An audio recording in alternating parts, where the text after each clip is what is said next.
Je fais cette vidéo parce que c'est une vidéo que j'aurais aimé voir quand j'étais plus jeune. C'est une époque où j'étais très complexée par mon physique. Et cette année, c'est l'année où je renoue et je prends soin de mon enfant intérieur. C'est pour ça que je fais cette vidéo. Et c'est pour ça aussi que je suis allée au Vietnam pour rencontrer pour la première fois ma famille biologique. Donc voilà, tout ça c'est un peu dans cette continuité-là. J'ai aussi eu l'idée de cette vidéo parce que sous mes commentaires d'une de mes vidéos TikTok, des gens qui m'ont dit que j'étais belle, donc ça m'a fait penser à ça. Si seulement vous saviez toute l'histoire, on remonte un peu dans le temps. Quand j'étais en primaire, j'étais très libérée par rapport à mon apparence. J'ai beaucoup de nostalgie quand je revois des photos et des vidéos de cette époque parce que je me dis que au final j'avais confiance en moi. J'étais totalement libérée, pas totalement du regard des autres, mais en tout cas j'étais bien dans mon corps et je me souciais pas de mon apparence. Même si j'étais hyper timide, j'avais du mal à dire bonjour aux voisins, parler devant la classe, c'était un enfer pour moi. Malgré cette timidité, je me sentais quand même bien dans mon corps. J'avais des crushs quand j'étais en primaire, mais mes crushs ne m'aimaient jamais en retour. Je me souviens d'une fois où j'étais sortie à l'école en pleurant dans les bras de mon père parce que j'avais appris que ce garçon ne m'aimait pas et qu'il était amoureux de ma meilleure amie. Tous les garçons étaient amoureux de ma meilleure amie. C'est vrai qu'elle était trop mignonne. C'était une petite blonde aux yeux bleus et tous les garçons étaient amoureux d'elle. Mais bon, ça m'a pas traumatisée du tout. J'en garde des bons souvenirs. Tout ça, ça a changé au collège quand la puberté a commencé. J'ai eu tout en même temps. J'ai eu l'acné, les bagues et des lunettes de vue parce que j'étais myope. Bon, j'avoue, mon choix de lunettes n'était pas le meilleur. Ça a été une période qui était horrible. J'étais hyper mal dans ma peau. À cette époque-là, au collège, il y avait le groupe des populaires et le groupe des gens qui étaient pas populaires. Et moi, j'étais dans le groupe des gens qui étaient pas populaires. J'étais peut-être même la fille la moins populaire de mon année, pour vous dire. La chef du groupe des populaires ne m'aimait pas. Un jour, en classe de sport, elle disait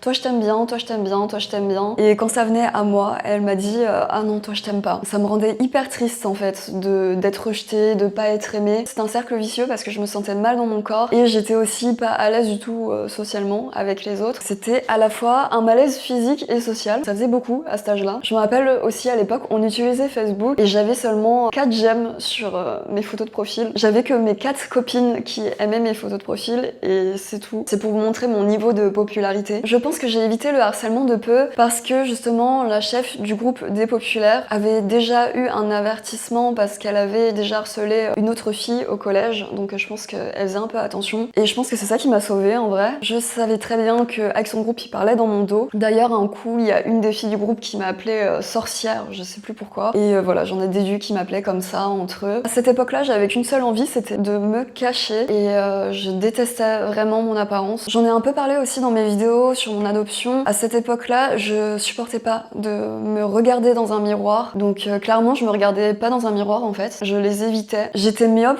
donc je supportais que de me regarder dans un miroir. Quand j'avais pas mes lunettes, c'est quand je me voyais flou. Déjà, je supportais pas de me regarder dans un miroir parce que j'étais très complexée par mon physique. En plus, il y avait quelque chose de très bizarre parce que j'avais comme une sorte de dissociation d'identité. J'ai vu beaucoup plus tard que c'était quelque chose qui arrivait à beaucoup d'enfants qui étaient adoptés. Quand je me regardais dans le miroir, je me reconnaissais pas. C'est bizarre parce que je me voyais pas forcément comme une personne asiatique. En plus, les commentaires hyper racistes n'ont pas aidé du tout à ça. On me disait que j'étais jaune. Je voyais du jaune, je me disais mais en fait c'est pas du tout ma couleur de peau. On me faisait les trucs des yeux bridés et tout. Je me disais ok, bon j'ai pas des hyper grands yeux. Je trouvais que j'avais une taille normale de yeux par rapport à d'autres personnes. Je me disais ouais bon j'ai pas les plus grands yeux mais mes yeux sont pas forcément plus petits que les autres. Bon il y avait eu plein d'autres commentaires racistes comme quoi je mangeais du chien, Ching Chong, Jackie Chan, Bidule et tout. Donc voilà, je me reconnaissais pas du tout dans ça. J'ai vu que pour la construction d'un enfant c'était important de pouvoir se reconnaître dans les traits de sa famille, de ses frères et sœurs, de ses parents. Moi j'avais pas du tout ça, personne me ressemblait dans ma famille. À l'école aussi il y avait pas beaucoup d'asiatiques. C'est pour ça que la question de la représentation est hyper importante. À cette époque-là, c'était les années 2010, c'était la mode des films et des séries américaines. Il y avait clairement pas de diversité parmi les acteurs. Maintenant, avec les réseaux sociaux, on a beaucoup plus de représentation, de diversité. Même maintenant, les séries,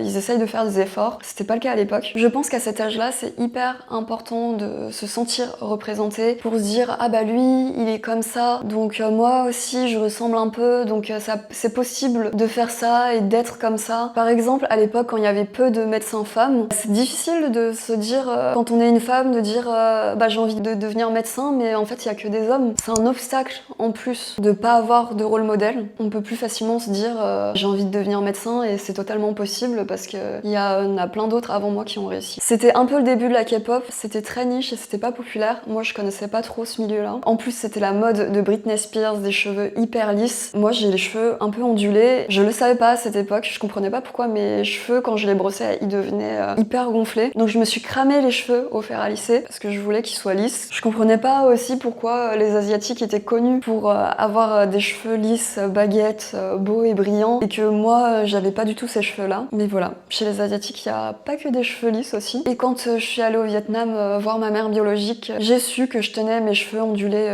d'elle. Je faisais vraiment n'importe quoi. En plus de me cramer les cheveux, je me suis aussi cramé la peau parce que j'étais très complexée par mon acné. J'utilisais plein de produits différents, des trucs exfoliants, je sais pas quoi, nettoyants, mais des trucs qui m'ont vraiment décapé la peau. Et j'avais pas compris aussi que quand on avait de l'acné, il fallait quand même s'hydrater la peau. Moi je pensais que rajouter de la crème hydratante, des trucs un peu gras et tout, ça allait empirer mon acné. Ma peau était totalement déshydratée. À cause de ça, je suis passée d'une peau acnéique normale à une peau acnéique plus hypersensible. C'était vraiment la galère à traiter. On n'en parle pas assez, mais il y a énormément de racisme dans les critères de beauté. J'ai vu une vidéo d'une femme qui disait que en fait c'est pas parce que t'es moche, c'est juste parce que tu n'es pas blanche. Ça m'a vraiment fait un déclic et je me suis dit que c'est totalement ça en fait. Des fois c'est... les personnes sont pas considérées comme belles, pas parce qu'elles sont moches, mais juste parce qu'elles sont pas blanches. Il y a des critères qui sont considérés comme beaux sur des femmes blanches, mais moches sur des femmes qui sont racisées. Par exemple, la mode des lèvres pulpeuses ou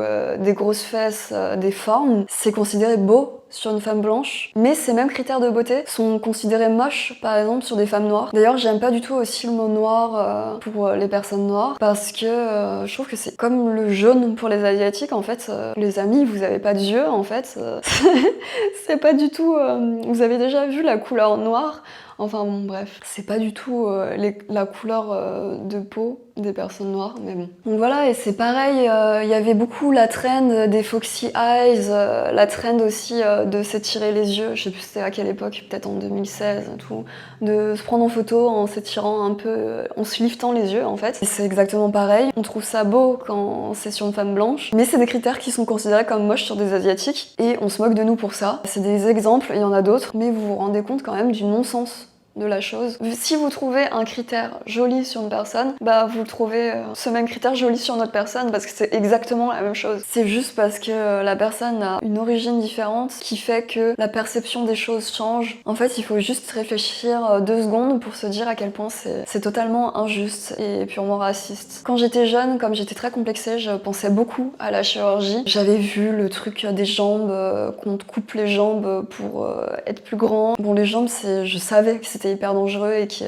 y avait moyen de plus pouvoir remarcher après. Mais j'envisageais sérieusement la bichectomie. C'est une chirurgie qui consiste à enlever le gras qu'il y a dans les joues. Et c'est vraiment la mode d'avoir le visage hyper structuré de Bella Hadid et tout. Il y avait plein de stars qui faisaient cette chirurgie à l'époque. Je voulais faire cette chirurgie-là parce que j'étais très complexée par mon visage rond. Mais Dieu merci, je l'ai pas fait parce que en fait, ça fait vieillir notre visage beaucoup plus vite. Donc sur le moment de la chirurgie, on a l'effet immédiat d'un visage qui est entre guillemets plus structuré et moins rond, mais en fait ça accélère le vieillissement du visage, ce qui fait que souvent les personnes qui font cette chirurgie là sont obligées de faire d'autres chirurgies ou par exemple de remplir, de mettre des fillers ou du botox, j'en sais rien, pour repulper le visage après en vieillissant parce que le visage s'affaisse beaucoup plus vite. Pour les personnes qui sont complexées par leur visage rond, déjà de 1 c'est pas parce que votre visage rond est moche, c'est juste parce que le visage rond n'est pas à la mode. Au final, avoir le visage rond c'est un avantage parce que ça permet d'avoir l'air jeune plus longtemps. La chirurgie que j'ai faite, c'est la chirurgie des yeux pour enlever ma myopie avec le laser et mes dents de sagesse. Et je suis contente de pas avoir fait d'autres chirurgies quand j'étais plus jeune. Je trouve que la médecine esthétique et la chirurgie esthétique, c'est trop banalisé. Ça doit pas être non plus interdit. Je comprends les personnes qui sont hyper complexées et qui ont envie de faire de la chirurgie. Par exemple, quelqu'un qui est hyper complexé par son nez depuis plus de 20 ans. Je comprends qu'elle a envie de refaire son nez. Mais je trouve que vraiment ça a été trop banalisé. La médecine esthétique, c'est moins dangereux, mais ça a quand même des effets secondaires. Par exemple, quand on met de l'acide hyaluronique dans ses lèvres, en fait, ça migre, ça ne reste pas que dans les lèvres, ça migre partout dans le visage et ça va vraiment dans tous les muscles de votre visage après. Certes, vous avez peut-être après des lèvres un peu plus gonflées, mais vous allez avoir tout le reste du visage qui gonfle aussi. Je pense qu'on n'a pas aussi assez de recul sur les effets secondaires de la médecine esthétique comme c'est assez récent. Pareil pour la chirurgie, il faut pas oublier que ça demande de faire une anesthésie générale, ce qui est pas anodin. J'ai entendu beaucoup de témoignages de femmes qui ont fait de la chirurgie esthétique et qui disaient que le problème, bon, en plus que ce soit addictif, quand on commence à faire une chirurgie, on a envie de changer quelque chose d'autre aussi. Une chirurgie esthétique, souvent, en entraîne une autre après. Par exemple, pour les prothèses mammaires, il faut déjà avoir l'argent. En plus, il faut penser aussi que ça va re-entraîner encore une chirurgie après, parce qu'il faudra changer les prothèses mammaires, je sais plus, c'est tous les 5 ou les 10 ans. Il faut se dire, ok, dans 5 ou 10 ans, est-ce que j'aurai assez d'argent pour entretenir et changer mes prothèses mammaires? Pareil pour la chirurgie du nez. Souvent, les personnes qui font cette chirurgie-là refont une autre chirurgie par derrière, parce que souvent, quand on refait là, le nez en trompette, comme ça à la mode, là, ça agrandit l'espace entre la lèvre là et le nez, ce qui fait que, bon, certes, ton nez est plus relevé, mais là, t'as un plus grand espace. Donc, ça peut complexer certaines personnes d'avoir cet espace-là qui est plus grand, qui n'était pas comme ça avant. Je crois aussi que c'est Jill qui parlait de ça dans un podcast. Elle s'était fait, alors je sais pas si c'est considéré comme la chirurgie ou la médecine esthétique, qui consiste à remonter la peau des paupières. Allez voir ce qu'elle a dit parce que ce sera mieux expliqué que moi. Elle disait que ça avait entraîné une autre chirurgie, que ça avait accéléré le vieillissement de sa peau autour et qu'elle avait dû faire soit de la médecine esthétique ou soit de la chirurgie autour à cause de cette chirurgie-là. Donc voilà, souvent une chirurgie en entraîne une autre, que ce soit à cause de l'addiction, à cause de l'entretien ou parce que ça déplace quelque chose, donc ça déplace aussi les autres trucs en même temps. Je suis pas du tout contre la chirurgie, mais je pense qu'on devrait réfléchir beaucoup plus longtemps avant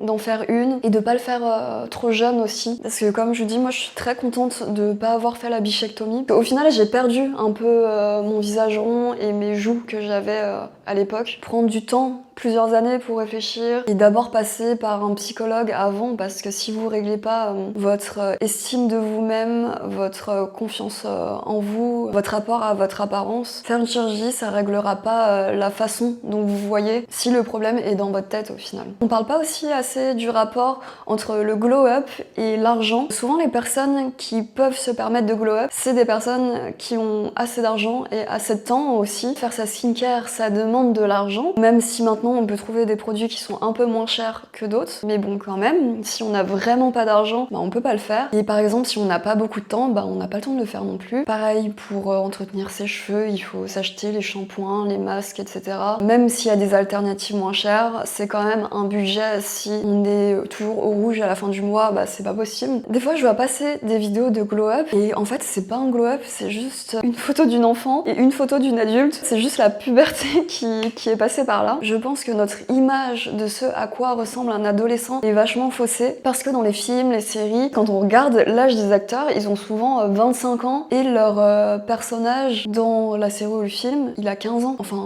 moi j'avais pas du tout la même tête à 25 ans qu'à 15 ans et je pense que c'est tout à fait normal. Je pense qu'il y a très peu de personnes qui gardent le même visage de leurs 15 à 25 ans. Quand j'étais petite, je voyais les acteurs et tout, je les trouvais trop beaux. Et en fait, c'est parce que c'est des adultes au final, c'est pas des gens qui ont 15 ans comme est supposé avoir leur personnage. À cet âge-là, on se dit ah mais pourquoi je ressemble pas à cette personne-là? Bah, c'est juste qu'elle a 10 ans de plus que toi en fait. Au final, si on y pense, le véritable glow-up, c'est de prendre soin de sa santé. Le glow-up et prendre soin de sa santé, c'est vachement relié. Quand on pense au beauty sleep, de bien dormir au moins 8 heures par nuit, c'est bon pour votre santé et en plus, c'est bon pour votre peau. De boire les 1,5 litre par jour, c'est bon pour la santé, c'est bon pour vos cheveux, votre peau. On met des crèmes hydratantes, des trucs sur des produits sur les cheveux et tout pour avoir plus d'hydratation. Il faut aussi aller à la base de l'hydratation qui est juste de boire assez tous les jours. Ça améliore aussi la qualité de votre peau, la qualité de vos cheveux. De mieux manger aussi, ça améliorera la qualité de votre peau. Je suis peut-être pas trop un exemple sur ça, mais en tout cas, je mange pas de fast-food, j'essaye de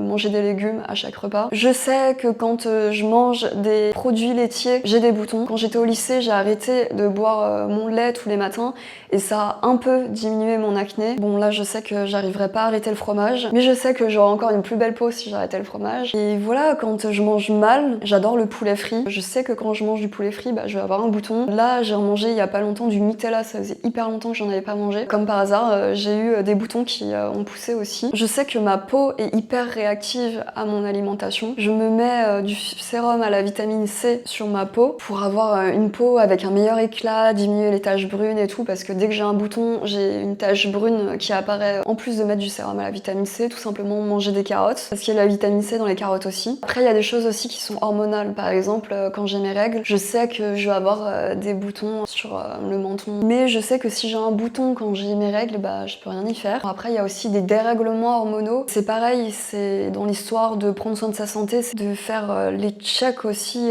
pour savoir donc s'il y a des choses dont on n'est pas au courant. Par exemple, comme les dérèglements hormonaux, ça peut peut-être se régler. Bon, j'ai du mal, je sais qu'il faudrait que je fasse plus de sport, mais je sais que quand je fais du sport, j'ai une plus belle peau, j'en sais rien. Peut-être que quand on fait du sport, ça élimine les toxines ou des trucs comme ça. Faire du sport, ça nous aide à vivre en meilleure santé. Ça peut être bon pour votre corps et pour votre peau aussi. On le dit beaucoup, mais moi je trouve que c'est vrai. Je trouve que le charisme, ça joue énormément dans la beauté d'une personne. Donc la personnalité de la personne, si elle est drôle, si elle est passionnée par quelque chose, si elle a confiance en elle, ça rajoute énormément de charisme et je trouve que ça fait la beauté de la personne. Par exemple, des fois il y a des beautés qui sont pas conventionnelles. Je sais pas, par exemple, je prends une femme qui a un grand nez, qui a pas un nez comme c'est la mode en ce moment. Elle est hyper belle parce qu'elle a confiance en elle en fait et elle sait se mettre en valeur. On a appris que la beauté c'est de ressembler à ça ou à ça, mais en fait la beauté elle est aussi dans la diversité. Un critère physique qui est pas à la mode et qui est considéré comme moche peut être beau à vos yeux et aux yeux des autres. Il faut essayer de le mettre en valeur ou mettre en valeur d'autres choses si vous voulez pas mettre l'accent sur ça. Des fois il y a des personnes qui ont pas des critères de beauté physique classiques ou qui sont à la mode et en fait elles sont hyper belles parce qu'elles ont du charisme, elles ont confiance en elles et tout. Et aussi parce que on a oublié ça, mais la beauté elle est aussi dans la diversité. On traite un peu notre corps comme des vêtements qui devraient être à la mode. On peut faire des améliorations, des choses, mais on peut pas le changer drastiquement pour se conformer à quelque chose qui est à la mode maintenant, qui sera peut-être plus à la mode dans 10 ans. Une personne qui a du charisme, qui est passionnée, c'est une personne souvent qu'on admire et qu'on trouve belle au final. En plus de l'apparence, c'est important de développer ses passions, d'apprendre des nouvelles choses, d'apprendre un nouvel art. Par exemple,